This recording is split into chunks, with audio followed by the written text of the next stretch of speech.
ರಾಣೆಬೆನ್ನೂರು ತಾಲೂಕಿನಲ್ಲಿ ಸಮಯ ಮೀರಿದ ಮದ್ಯ ಮಾರಾಟ ಆರೋಪ.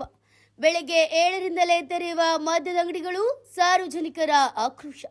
ಇನ್ನ ಕೆಲವೆಡೆ 24 ಗಂಟೆಯೂ ಕೂಡ ಮದ್ಯ ಮಾರಾಟ ನಡೀತಾ ಇದೆ ಎಂಬ ದೂರು ಕೂಡ ಕೇಳಿಬರ್ತದೆ. ಇನ್ನ ಅಧಿಕ ಶುಲ್ಕ ವಸೂಲಿ ಮಾಡುತ್ತಿರುವ ಅಂಗಡಿಗಳ ವಿರುದ್ಧ ಕ್ರಮಕ್ಕೆ ಒತ್ತಾಯವಾಗ್ತಿದೆ. ಗ್ರಾಮೀಣ ಪ್ರದೇಶಗಳಲ್ಲಿ ಅನಧಿಕೃತ ಮದ್ಯ ಮಾರಾಟ ಜೋರಾಗಿದೆ. ಬೀಡಿ ಕಿರಾಣಿ ಅಂಗಡಿಗಳಲ್ಲೇ ಮದ್ಯ ಮಾರಾಟ ಆರೋಪ ಕೇಳಿಬರ್ತಾ ಇದ್ದು, ಯುವಕರು, ದಿನಗೂಲಿ ಕಾರ್ಮಿಕರಲ್ಲಿ ಮದ್ಯಾಸಕ್ತಿ ಹೆಚ್ಚಳವಾಗ್ತಿದೆ. ಅನಧಿಕೃತ ಮದ್ಯ ಮಾರಾಟಕ್ಕೆ ತಕ್ಷಣ ಕಡಿವಾಣ ಹಾಕಲು ಮನವಿಯನ್ನ ಮಾಡಲಾಗಿದೆ. ಇನ್ನು ಕ್ರಮ ಕೈಗೊಳ್ಳಲಿದ್ದರೆ ಅನಿರ್ದಿಷ್ಟಾವಧಿ ಪ್ರತಿಭಟನೆಯ ಎಚ್ಚರಿಕೆಯನ್ನು ಕೂಡ ನೀಡಲಾಗಿದೆ. Bureau report, news pulse, Ranebennur. ಏನು ನಮ್ಮ ಹಾವೇರಿ ಜಿಲ್ಲೆ ರಾಣೆಬೆನ್ನೂರು ತಾಲೂಕಿನಲ್ಲಿ ಅಕ್ರಮವಾಗಿ ಮದ್ಯ ಮಾರಾಟ ಮಾಡ್ತಾ ಇದ್ದಾರೆ. ಈಗ ಇದು ಹಳ್ಳಿ ಗ್ರಾಮೀಣ ಮಟ್ಟದಲ್ಲಿ ಒಂದೊಂದು ಊರಲ್ಲಿ ಒಂದು 10ರಿಂದ 15 ಅಂಗಡಿಗಳು ಏನು ಅಣಬೆ ಥರ ಇದ್ದಿದೆ. ಆ ವಿಚಾರವಾಗಿ ಯಾವುದೇ ಅಧಿಕಾರಿಗಳು ಭಯ ಇಲ್ಲ, ಏನು ಭಯ ಇಲ್ದಂಗೆ ಅವರು ನಿರ್ಭಯವಾಗಿ ಮದ್ಯ ಮಾರಾಟ ಮಾಡ್ತಾ ಇದ್ದಾರೆ. ಇದನ್ನು ಯಾವುದೇ ಅಧಿಕಾರಿಗಳು ಬಂದ್ರೂ ಕೂಡ ಇದನ್ನು ತಡೆಗಟ್ಟಕ್ಕಾಗ್ತಾ ಇಲ್ಲ. ಇದು ನಿಜವಾಗಿ ನಮ್ಮ ಹಾವೇರಿ ಜಿಲ್ಲೆಯಲ್ಲಿ ರಾಣೆಬೆನ್ನೂರು ತಾಲೂಕಿನ ಒಂದು ದೌರ್ಭಾಗ್ಯ ಅಂತ ಹೇಳಕ್ಕೆ ನಾವು ಇಷ್ಟಪಡ್ತೀವಿ. ನಮ್ಮ ರಾಣೆಬೆನ್ನೂರು ತಾಲೂಕಲ್ಲಿ ಬೆಳಗ್ಗೆ 7 ಗಂಟೆಯಿಂದ ಮತ್ತೆ ತಿರ್ಗಾ ಬೆಳಗ್ಗೆ 7 ಗಂಟೆ 24/7 ಎಣ್ಣೆ ಸಿಗುತ್ತೆ. ನಮ್ಮ ರಾಜ್ಯದಲ್ಲಿ ಮದ್ಯ ಮಾರಾಟ ಅದು ಯಶಸ್ವಿಯಾಗಿ ನಡೀತಾ ಇರೋದು, ಯಾವುದೇ ಅಧಿಕಾರಿಗಳು ಭಯ ಇಲ್ಲದೆ ನಡೀತಾ ಇರೋದು ರಾಣೆಬೆನ್ನೂರು ತಾಲೂಕು ಅಂತ ಹೇಳಕ್ಕೆ ಇಷ್ಟಪಡ್ತೀನಿ ನಾನು. ಇದನ್ನು ನಿಜವಾಗಲೂ ಇದು ಅಧಿಕಾರಿಗಳಿಗೆ ಒಂಥರ ಕ್ಷೇಮ ಆಗಬೇಕು. ಯಾಕಂದರೆ ಈ ಥರ ಅಧಿಕಾರಿಗಳು ಸಂಬಳ ಕೊಡ್ತಾರೆ, ಎಲ್ಲ ಕೊಡ್ತಾರೆ. ಅಟ್ಲೀಸ್ಟ್ ಹಳ್ಳಿಗಳಲ್ಲಿ ಏನಾಗ್ತಾ ಇದೆ, ಬಡವ್ರಿಗೆ ಏನಾಗ್ತಾ ಇದೆ, ಮಕ್ಕಳ ಎಜುಕೇಷನ್ ಇಲ್ಲ ಹಾಳಾಗ್ತಾ ಇದ್ದಾರೆ, ಯಾವ ರೀತಿ ಹಾಳಾಗ್ತಾ ಇದ್ದಾರೆ, ಹೆಣ್ಮಕ್ಳಿಗೆ ಎಷ್ಟು ತೊಂದರೆ ಆಗ್ತಾ ಇದೆ ಮದ್ಯ ಮಾರಾಟದಿಂದ. ಅದು ದಯವಿಟ್ಟು ಅಧಿಕಾರಿಗಳು ಗಮನಕ್ಕೆ ತಗೋಬೇಕು, ಇದನ್ನು ಸರಿಪಡಿಸ್ಬೇಕು. ಆಮೇಲೆ ಇನ್ನೇನು ಹಳ್ಳಿಗಳಲ್ಲಿ ತಾಲೂಕು ಒಂದೊಂದು ಹೆಚ್ಚು ಕಡಿಮೆ ಒಂದು ಏರಿಯಾದಲ್ಲಿ 4ರಿಂದ 5 ಅಂಗಡಿ, ಅದು ಏನು 1 to 50 ರೂಪಾಯಿ ಇದ್ರೆ 60 ಮಾರ್ತಾರೆ, 70 ಮಾರ್ತಾರೆ. ಅದು ಏನು ಕೇಳಿದ್ರೆ ಏನು ಹೇಳ್ತಾರೆ, ಇಲ್ಲ ನಾವು ಅಧಿಕಾರಿಗಳು ಮಾಮೂಲಿ ಕೊಡ್ತೇವೆ, ನಾವು ನಿರ್ಭಯವಾಗಿ ಮಾರ್ತೇವೆ ಅಂತ ಹೇಳ್ತಾರೆ.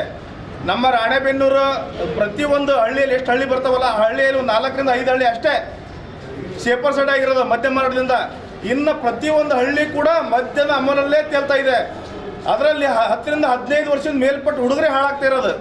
ಆಮೇಲೆ ಎಷ್ಟೋ ಜನ ಮದುವೆನೇ ಆಗಿಲ್ಲ ಈ ಮದ್ಯ ಮಾರಾಟದಿಂದ. ರಾಣೆಬೆನ್ನೂರು ಜಿಲ್ಲೆಯಲ್ಲಿ ರಾಣೆಬೆನ್ನೂರು ತಾಲೂಕಲ್ಲಿ ಸಾಕಷ್ಟು ಇದು ಅಕ್ರಮ ಮದ್ಯ ಮಾರಾಟ ಆಗ್ತೈತೆ.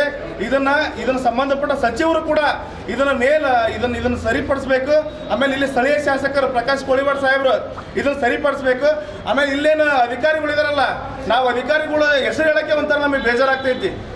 ಅವರು ಸಂಬಳ ಕೊಡ್ತಾರೆ, ಎಲ್ಲ ಕೊಡ್ತಾರೆ, ಅವ್ರಿಗೊಂದು ಆಫೀಸ್ ಕೊಟ್ಟರೆ ಅವ್ರಿಗೆ ಒಂದು ಮತ್ತೆ ನೆಕ್ಸ್ಟ್ ಅವ್ರಿಗೊಂದು ವೆಹಿಕಲ್ ಕೊಟ್ಟಿದ್ದಾರೆ ಇಡೀ ನಮ್ಮ ತಾಲೂಕು ಸುತ್ತೋರದು, ಅದನ್ನು ಸರಿಪಡಿಸ್ಲಿ ಅಂತಂದು ಹೇಳಿ ಇವರೆಲ್ಲ ಎಸಿರಮಲ್ಲಿ ಕೂತ್ಕೊಂಡು ಯಾವುದೋ ಜೀವನ ಹಾಳಾಗಲಿ ಏನೋ ಆಗಲಿ ಅನ್ನೋ ಒಂದು ವಿಚಾರ ಇಟ್ಕೊಂಡು ಇವರು ಬರ್ತಕ್ಕಂಥ ಸಂಬಳ ತಗೊಂಡು ಇವರು ಆರಾಮಾಗಿ ಇವ್ರ ಹೆಂಡ್ರ ಮಕ್ಕಳ ಜೊತೆಗೆ ಆರಾಮಾಗಿದ್ದರೆ ಇಲ್ಲಿ ಸ್ಥಳೀಯವಾಗಿ ಜನರೆಲ್ಲ ಹಾಳಾಗ್ತಾ ಇದ್ದಾರೆ.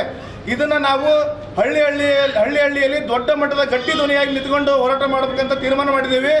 ಇದನ್ನು ದೊಡ್ಡ ಮಟ್ಟದಲ್ಲಿ ಹೋರಾಟ ಆಗಕ್ಕಂತ ಇದನ್ನು ಸಣ್ಣ ವಿಚಾರದಲ್ಲಿ ಹೇಳ್ತಾ ಇದ್ದೀವಿ. ಇದನ್ನು ಸರಿಪಡಿಸ್ಬೇಕಂತಂದು ಹೇಳಿ ತಹಶೀಲ್ದಾರಲ್ಲೂ ಹಾಗೆ ಶಾಸಕರಲ್ಲೂ ಈ ನಮ್ಮ ಏನು ಇಲ್ಲಿ ಸಂಬಂಧಪಟ್ಟ ಅಬಕಾರಿ ಇಲಾಖೆ ಅಧಿಕಾರಿಗಳಿದ್ದಾರೆ, ಇವರು ಮೂಲತಃವಾಗಿ ಇದನ್ನು ಸರಿಪಡಿಸ್ಬೇಕು.